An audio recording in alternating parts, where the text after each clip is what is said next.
What's up? It's Matt. We're back with another episode of MPTV and Shaheen. You are our first ever repeat guest. I think this is episode like 102 to 105, depending on what number it goes in. But you're the first ever repeat. That's a privilege. That's a privilege. So tell us about yourself, about your businesses and your past, and then we'll dig into what's happened the last 2 years. Because you were one of my first episodes, I think, right around when the pandemic hit. Right.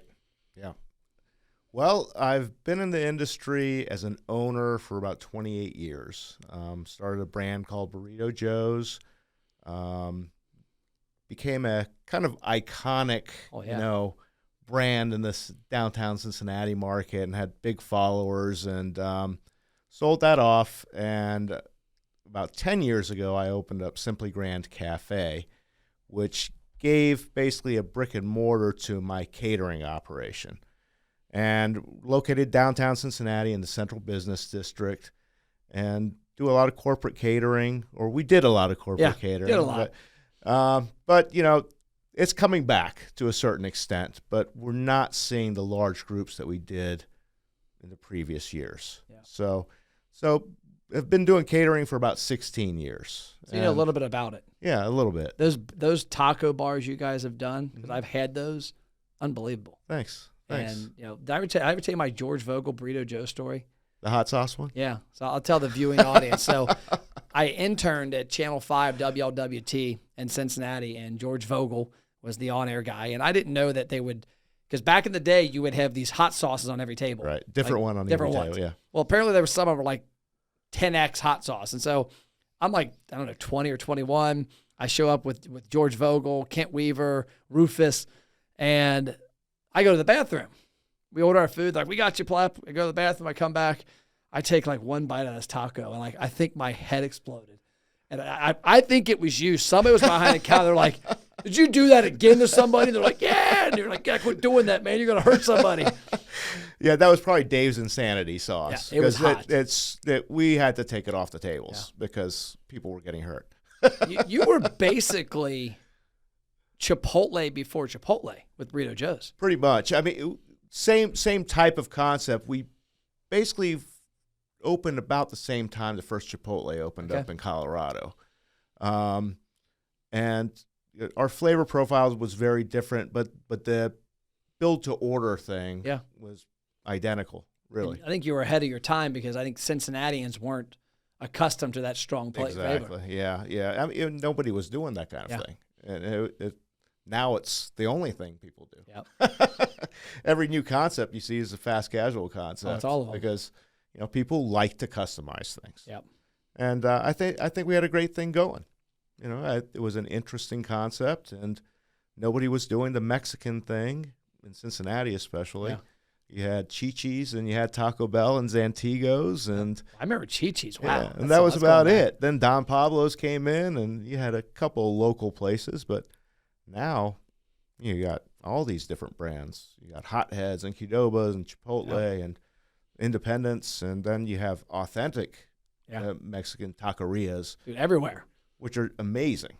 Everywhere. I could probably close this office down, put a sign on there that says like La Fiesta, and get rid of all the Americans in the lobby, because that's what kind of I look. I'm like, okay, if I see a guy that looks like me waiting on tables, this isn't a good Mexican place.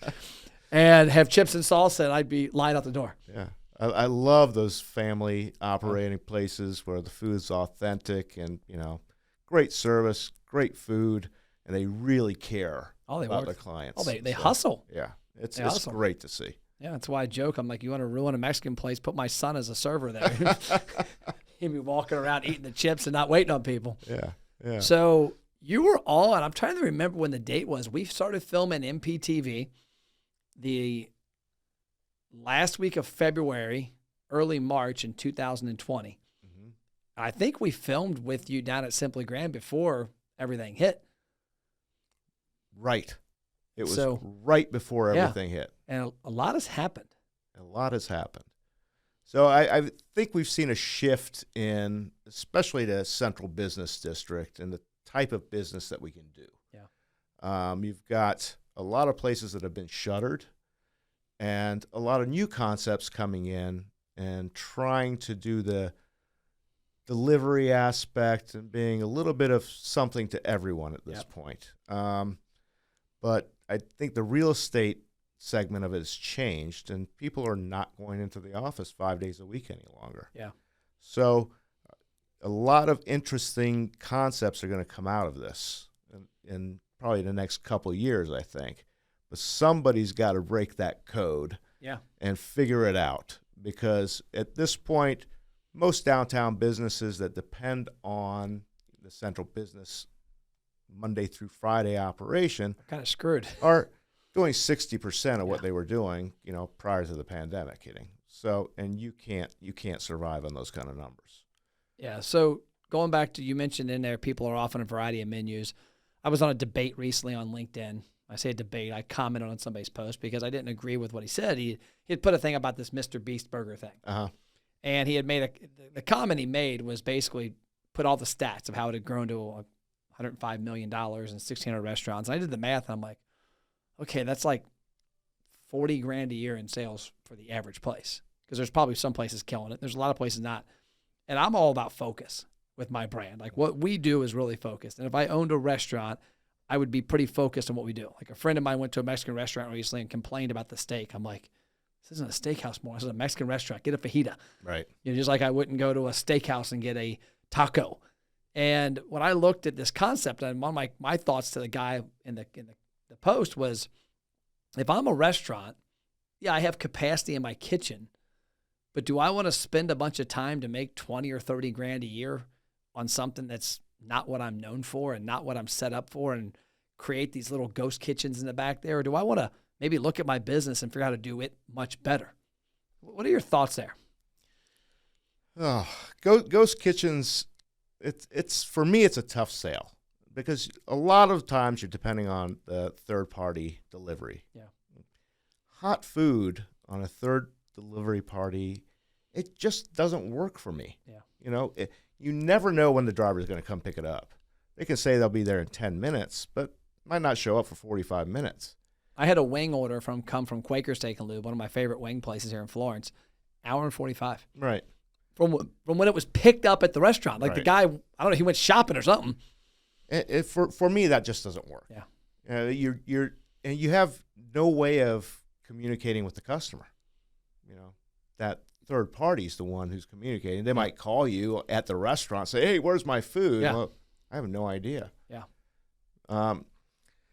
I like to stay focused on what we're doing, do it really, really well, rather than diverting and trying to be, something to everybody. You've got to stay focused. A lot of concepts have gone to the smaller menus for that particular reason. They can do it better. They can do a better job with a few items rather than having the Cheesecake Factory, everything encyclopedia menu. And I think people are focusing more on the things they do really well, and I think they'll benefit from that. And that was one of my comments to the guy. I put in there, I said, hey, my experience with focus is 2019, I had a division of our company that trained, you know about it, that trained marketing professionals. We netted around $400K that year. When I say we, I mean Matt Plapp. It's a lot of money. In 2019, I looked at our business and said, our core principle, my vision statement, is to help 1,000 restaurants find 6 figures more profit annually. Is that helping? No, it's taking my focus off. I'm not focused on running our marketing division. I'm split 50-50. And it's kind of like, to me, you're driving down the expressway. If you're looking in the next lane, or you're constantly looking, eventually you're going to wreck. Right. You're going to rear end somebody, or you're going to steer into that lane.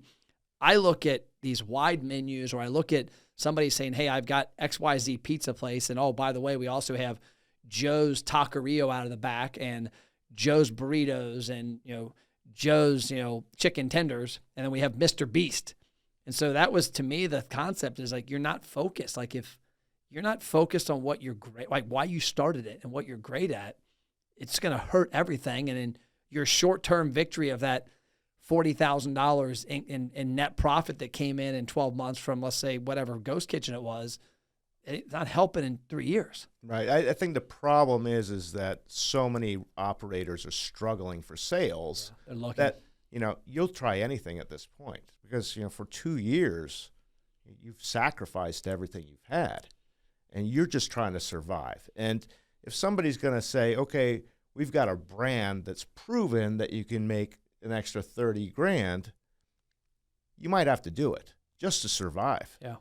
So it's a tough segment right now. It really is. I think that there are concepts going out where that's all they do is out of a virtual kitchen. Yep.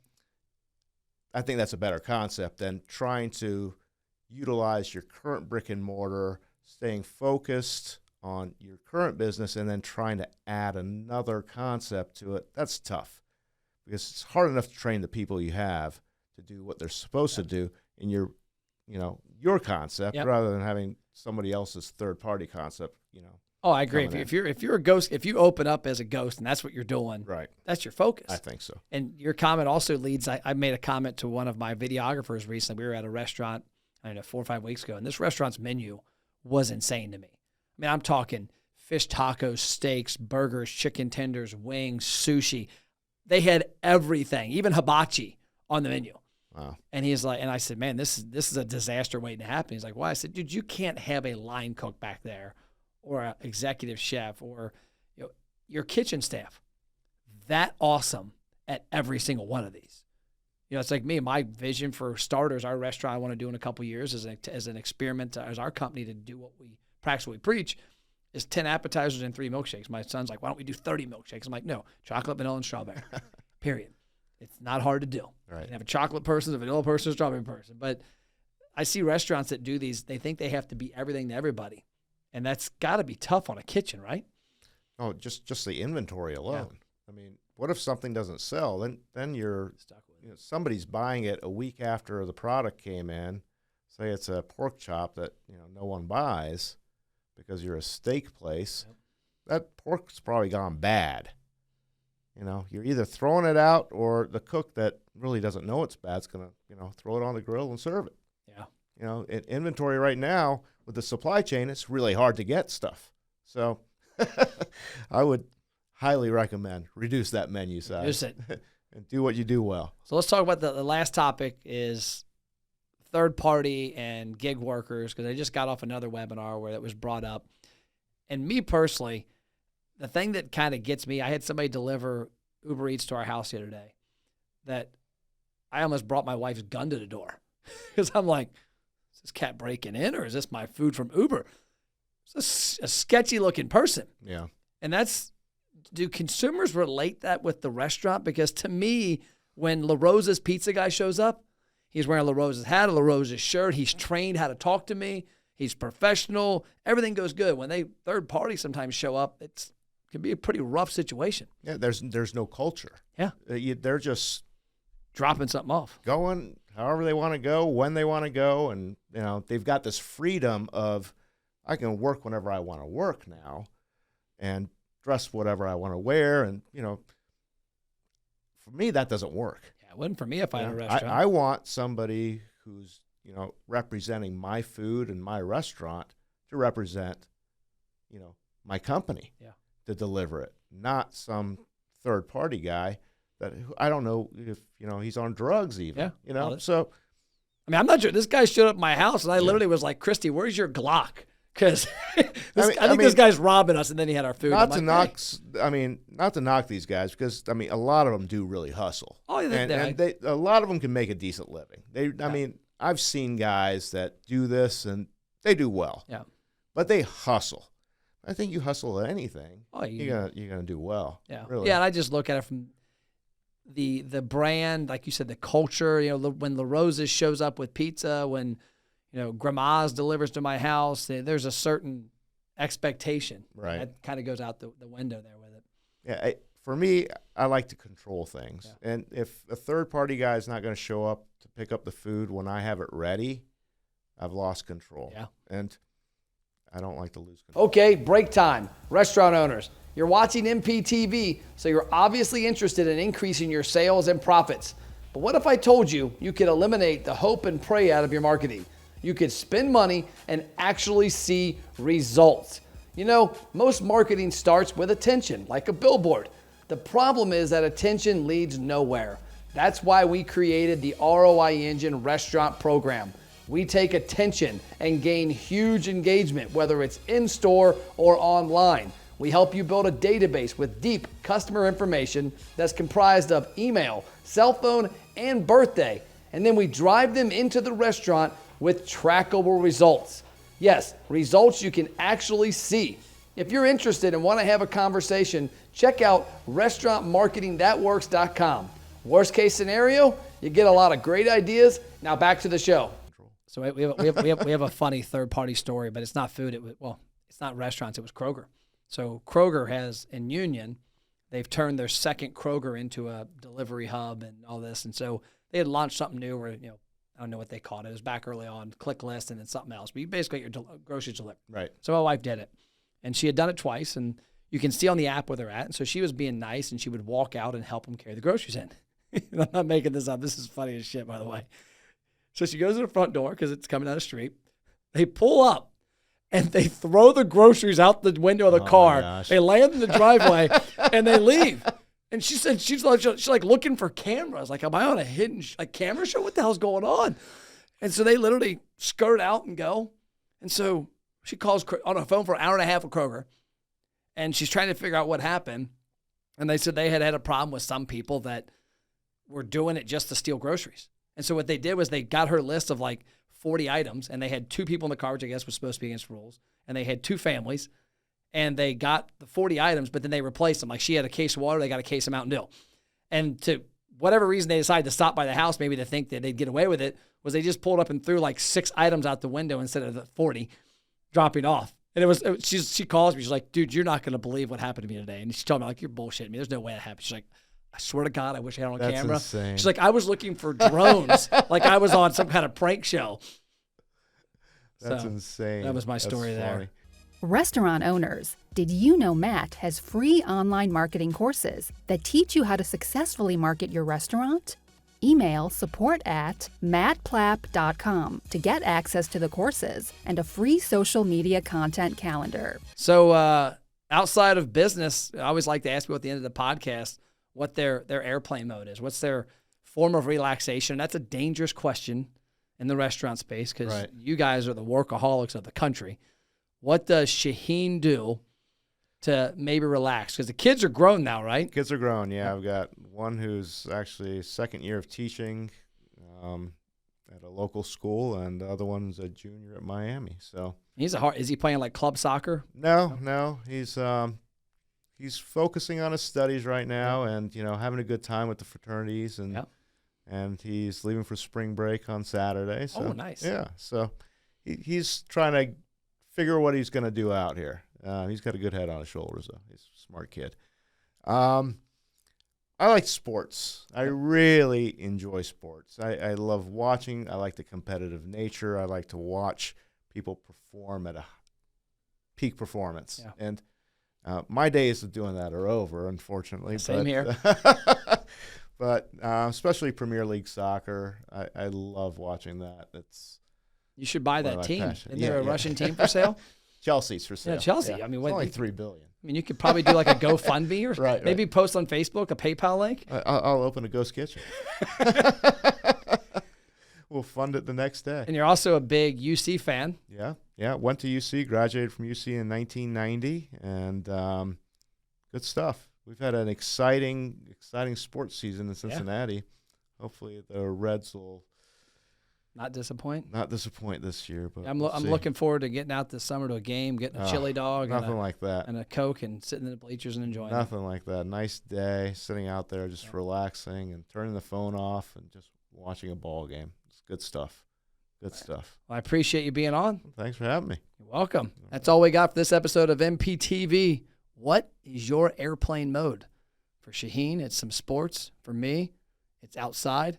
You got to find yours, otherwise you burn out. We'll see you next episode.